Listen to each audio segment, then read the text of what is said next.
신협 조심해줘. 신협 조심해줘. 안돼. 안돼. 킹아, 새해가 밝았습니다. 새해 복 많이 받으세요. 좁아. 자, 새해 영상을 안쓰리움 하우스에서 시작을 해봅니다. 오늘 새해니까 올해는 안쓰리움 입문을 한번 도전해 보시는 건 어떨까요? 흔히 안쓰리움 생각하면은 그 빨간 꽃 피는 안쓰리움을 생각하실 거예요. 안쓰리움 안드레아넘이라고 빨간 꽃 피는 친구들 있죠? 그 친구들이 이제 우리가 흔하게 보는 안쓰리움인데, 제가 이제 입문해 보라고 말씀드리려고 하는 안쓰리움은 이런 친구들입니다. 물론 여기 있는 애들은 특 대품들이고요. 이렇게 큰 친구들을 시작하는 말씀은 아니고, 유묘 때부터 한번 키워보셔도 되니까 한번 안쓰리움의 맛을 한번 느껴보시는 건 어떨까 싶어서 올해 첫 영상으로 안쓰리움 입문하기 영상으로 한번 시작해봅니다. 나 오늘 왜 말 잘함? 안쓰리움 꽃을 불연포라고 하는데, 이 밑에 이 부분을 넓게 그리고 빨갛게 개량해서 만든 게 우리가 흔히 보는 꽃 보는 안쓰리움이고요. 이런 개체들은 이제 야생 개체에 가까워 가지고 이 부분이 이제 발달하기 전 단계이기 때문에 이렇게 연두색이거나 혹은 그냥 이렇게 밋밋한 불연포가 있어요. 물론 이런 개체 중에서도 우리가 흔히 보는 안쓰리움처럼 이렇게 빨간 꽃이 피는 애가 또 있긴 있어요. 근데 얘는 또 아예 다른 개체고요. 어쨌든 제가 말씀드리고 싶은 안쓰리움은 이런 애들입니다. 원래는 이 친구들이 남미 야생 쪽에 자생하는 애들인데, 지금 보시는 개체들은 대부분 이제 사람 손을 타서 개량을 해서 만들어진 품종이라고 보시면 됩니다. 자, 그래서 대표적으로 좀 유명한 안쓰리움으로는, 인기가 좋은 안쓰리움으로는 에이스 오브 스페이드가 있고요, 레드 크리스탈리넘이 있고요, 와로콰넘, 퀸 오브 안쓰리움이라고도 하기도 하는 그런 친구들이 있습니다. 대부분의 사람들이 와로콰넘을 보고 이제 입문을 하고 싶다고 하시는 분들이 은근 있으세요. 근데 와로콰넘은 난이도가 제일 높은 안쓰리움이기 때문에 추천하지 않고요. 그래서 오늘은 입문용 안쓰리움을 한번 추천해 보려고 합니다. 안 돼. 오, 좋아. 조심해야겠다, 여기. 구겨져요. 자, 입문용 안쓰리움을 오늘은 두 가지를 추천을 할 거고요. 제일 대표적인 걸로는 안쓰리움 클라리네비움, 안쓰리움 크리스탈리넘, 이렇게가 있습니다. 가격적으로, 난이도적으로 제일 쉽고 저렴한 친구들을 지금 추천을 하려고 합니다. 무턱대고 처음부터 몇십만 원짜리 이런 개체로 시작을 할 순 없잖아요. 아무래도 처음부터 비싼 걸 샀다가 죽일 수도 있기 때문에, 참고로 지금 들고 있는 개체는 만원 정도 합니다. 얘는 크리스탈리넘 중에서 약간 다크한 개체긴 해요. 제가 하이브리드한 개체라 크리스탈리넘만 검색하시면은 되게 여러 개가 나오거든요. 그 친구들이 이제 대부분 입문용 안쓰리움이라고 보시면 되고요. 그 다음에 이 친구도 클라리네비움이라고 해가지고 멕시코에서 온 친구예요. 그래서 이 친구도 역시 인터넷에 클라리네비움 검색해보시면 많이 나옵니다. 구입하기도 쉬운 친구들이에요. 이 두 가지를 입문용 안쓰리움으로 추천하는 이유는요, 안쓰리움이 대체적으로 습도가 많이 필요로 하는데, 이 두 친구들은 낮은 습도에도 조금 버텨요. 이 둘 중에서도 클라리네비움이 더더욱 더습에 더 잘 버티는 친구예요. 40% 습도에도 버티는 친구예요. 그 다음에 얘를 좀 키우다가 좀 할만하다, 좀 키울만하다 그러면 그때는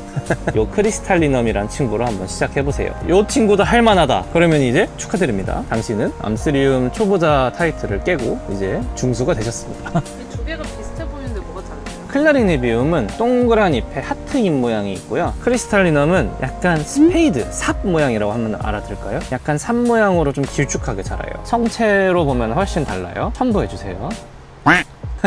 크리스탈리넘 성체 모습입니다. 클라리네비움 성체 모습입니다. 자, 안쓰리움 입문 키우는 방법을 한번 간단하게 설명드릴게요. 추천드리는 습도는 40%에서 60% 사이예요. 물론 높으면 높을수록 좋아요. 근데 집에서는 미니 온실이 있지 않는 한 그런 습도는 어렵기 때문에 입문자들한테는 40에서 60 사이만 맞추라고 추천드립니다. 물론 높을수록 좋아요.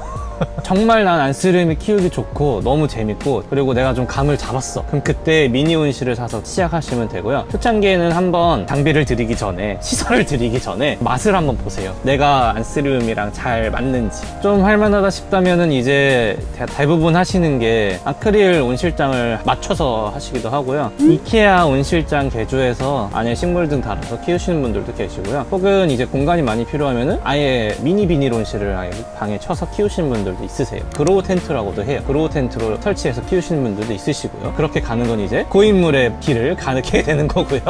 그 전에 한번 작게 한번 해보시는 것도 추천합니다. 자, 습도를 말씀드렸고요. 온도도 중요한데 온도는 30도 미만만 되면 돼요. 집 실내 온도가 딱 적당해요. 20도에서 28도 사이. 기본적으로 더우면 성장을 다 멈추고요. 이파리가 누렇게 뜨기도 해서 딱 집 온도가 딱 적당할 거예요. 20도 초반이 최고예요. 그리고 추우면 추울수록 시원하면 시원할수록 잎이 좀 더 다크해져요. 발색이 더 좋아지고요. 그래서 조금 시원하게 키우는 게 더 이쁩니다. 자, 빛은 식물등으로도 충분합니다. 해가 안 든다, 식물등 몇 개만 놔도 충분히 자라요. 온실장에 붙이는 식물등으로 키우신 분들도 있으세요. 충분히 자랍니다. 높은 광량을 필요로 하는 애들이 아니라 적당한 빛만 있어도 되는 애들이라 그렇게 막 빛에 신경 쓰지 않아도 돼요. 너무 없는 건 안 되고요. 빛이랑 온도를 말씀드렸고요. 이제 물을 말씀드릴 건데요. 일단 얘네들이 뿌리가 우동 뿌리예요. 흔히 난초 뿌리처럼 굵은 뿌리예요. 요게 뿌리예요. 엄청 굵죠. 안스리움 특징이 뿌리가 굵어요. 그래서 난초 뿌리 같은 애들이라 물을 좋아는 하는데 과습이 잘 와서 배수만 신경 써주면 문제 없습니다. 너무 흙이 축축하거나 물이 너무 오래 고여 있으면 뿌리가 굵기 때문에 물을 수도 있어요. 그래서 배수가 엄청 좋은 화분에 물을 자주 주면 굉장히 잘 자랍니다. 그게 베스트예요. 뭐 물을 바짝 말려도 되긴 해요. 물론 습도가 굉장히 높다의 전제하에. 근데 너무 바싹 말리면 그러면 잎 테두리가 노랗게 떠요. 너무 바싹 말리는 건 안 좋아요. 흙은 촉촉하게 유지하되 배수는 짱. 흙은 100% 난석에 키우는 친구도 제 옛날에 영상을 한번 찍고 보여드렸는데, 아, 신엽 조심해줘, 신엽 조심해줘, 안돼 안돼. 꼈어? 아니 괜찮아. 죄송합니다. 괜찮습니다. 살짝 찍혔네. 괜찮아. 그 정도. 아찔했다.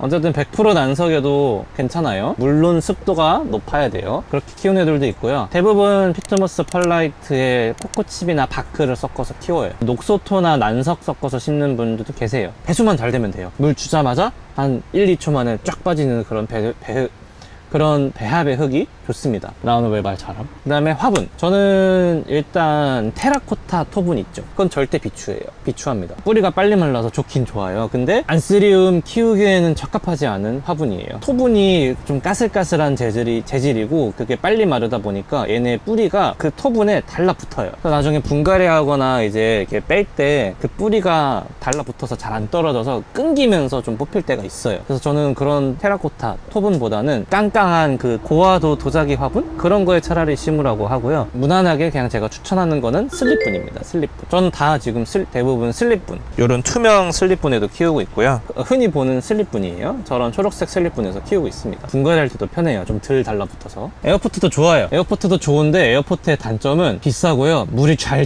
새요. 물이 이 옆구멍에서도 막 잘 나오고요. 큰 수반 같은 게 필요해요. 집에서는 베란다에서 키워서 밑에가 타일이라면 상관없겠죠. 근데 거실이나 뭐 방에서 키우신 분들은 이런 에어포트에 키우면 물이 잘 흘러요. 그래서 받침만 잘 해주시면 상관없어요. 그래서 이것도 괜찮아요. 이것도 물론 좋아요. 자, 그 다음은 통풍. 밀폐해서 키우시는 분들 중에 가끔 온도가 좀 올라간다고 하시는 분들이 있으세요. 식물 등의 열 때문에 밀폐 하우스 온도가 올라간대요. 그래서 막 28도 29도까지 찍는다고 하시더라고요. 그럴 때는 미니 팬이나 미니 서큘레이터를 하나 틀어서 좀 공기순환만 되게 하면 좋아요. 약간 이파리 그냥 살랑살랑 흔들릴 정도. 진짜 그냥 살랑. 그 정도만 해도 충분해요. 너무 덥다 싶으면은 활짝 열지는 말고요. 살짝만 열어서 틈으로 뜨거운 공기만 좀 나가게 해주는 것도 좋아요. 집 창문 활짝 열었다 닫는 거 안 되나요? 그건 절대 안 돼요. 특히 이 1월에 그 건조한 바람과 찬바람을 맞으면 이파리 바로 작살나요. 이파리가 순식간에 걸레짝이 되는 마법을 보실 수 있을 겁니다. 자, 그러면은 같이 키우기 좋은 식물 추천드리자면 네펜데스라는 식충식물이 있어요. 이 안스리움이랑 환경이 완전 똑같아요. 거의 똑같아요. 습하고 빛 많이 필요 없고, 그래서 안스리움이랑 같이 키우기 딱 좋아요. 정말 딱 둘이 환상의 환장? 환장의 공화가 아니라 환상의 공화. 둘이 딱 맞는 식물입니다. 그리고 고사리죠. 고사리. 습한 거 좋아하고 시원한 걸 좋아하기 때문에 고사리랑 같이 키우기 좋고요. 근데 다 보니까 나중에 결국 안스리움만 키우시더라. 자리가 없어가지고 처음에는 습도 올리기 좋으니까 채워 넣으려고 그렇게 하시는데 나중엔 결국 다 안쓰리움으로 가시더라. 자, 그래서 안쓰리움 입문 영상을 한번 찍어봤고요. 질문 받으시나요? 아니요. 아, 네. 질문 시간. 꽃이 폈다면 어떻게 해야 되나요? 꽃이 폈다. 어린 묘다. 잘라주세요. 잎이 손바닥보다 작은데 꽃이 폈다. 아직 너무 어리고 어차피 수정 안 돼요. 그냥 자르세요. 그리고 에너지가 다 뺏겨요. 그래서 어릴 때는 꽃 바로 잘라주는 게 좋아요. 만약에 수정을 시도해보고 싶다. 그러면은 이파리 한 뼘 좀 넘어가는 사이즈면 꽃도 크게 피고 꽃도 막 이렇게 천장을 찍으면서 이렇게 엄청 크게 피거든요. 저럴 때는 수정도 되게 잘 되고 씨앗도 막 500개씩 생겨요. 옛날에 영상 다뤘던 애인데 저기에서 한 400개 열렸었어요. 크면 클수록 씨앗도 잘 맺히고 꽃도 잘 펴요. 그래서 너무 어릴 때는 굳이 수정하지 마시고요. 자르는 게 좋아요. 또 질문. 수경재배도 괜찮아요? 수경 재배는 추천하지 않을게요. 계속 물에 담가 놓고 키우는 거가 클라리네비움은 좀 가능은 하고 되긴 되는데 결과적으로는 나중에 좀 안 좋아지는 결과도 많고 덜 건강하게 자라는 느낌이 나서 수경보다는 흙으로 바로 심는 걸 추천드릴게요. 흙이 진짜 튼실하게 잘 자랍니다. 안쓰리움 씨앗을 선물을 받았으면 어떻게 키워야 되나요? 씨앗을 선물 받았어요. 베리로 올 거예요. 까요. 까면 속에 한두 알 들어있어요. 하얀색 혹은 초록색, 연두색 한두 알 들어있는데 과즙이 묻어있기 때문에 물에 헹궈줘요. 물에 헹궈주고 이제 수태에 심어주세요. 수태에 심 때 묻지 말고요. 살짝 수태에 그냥 반쯤 묻히게 올려놔주세요. 묻어버리면 발화가 좀 늦어져요. 수태에 올려놓고 한번 탁 밀폐하면 며칠 지나면 씨앗이 점점 초록색으로 변하면서 뿌리부터 내립니다. 뿌리가 내리고 이제 잎 하나가 나와요. 그렇게 키우는 게 제일 빠르고 그냥 한번 밀폐해놓고 까먹고 있으면 알아서 자라고 있거든요. 그래서 수태에 나가는 걸 추천드릴게요. 자, 2025년 올해는 한번 안쓰리움으로 입문을 해보시면 어떨까 싶어서 이번 영상을 만들었습니다. 2025년 저는 안쓰리움 하우스를 증축을 했고요. 멋들어지게 안쓰리움을 한번 키워보도록 하겠습니다. 킹바.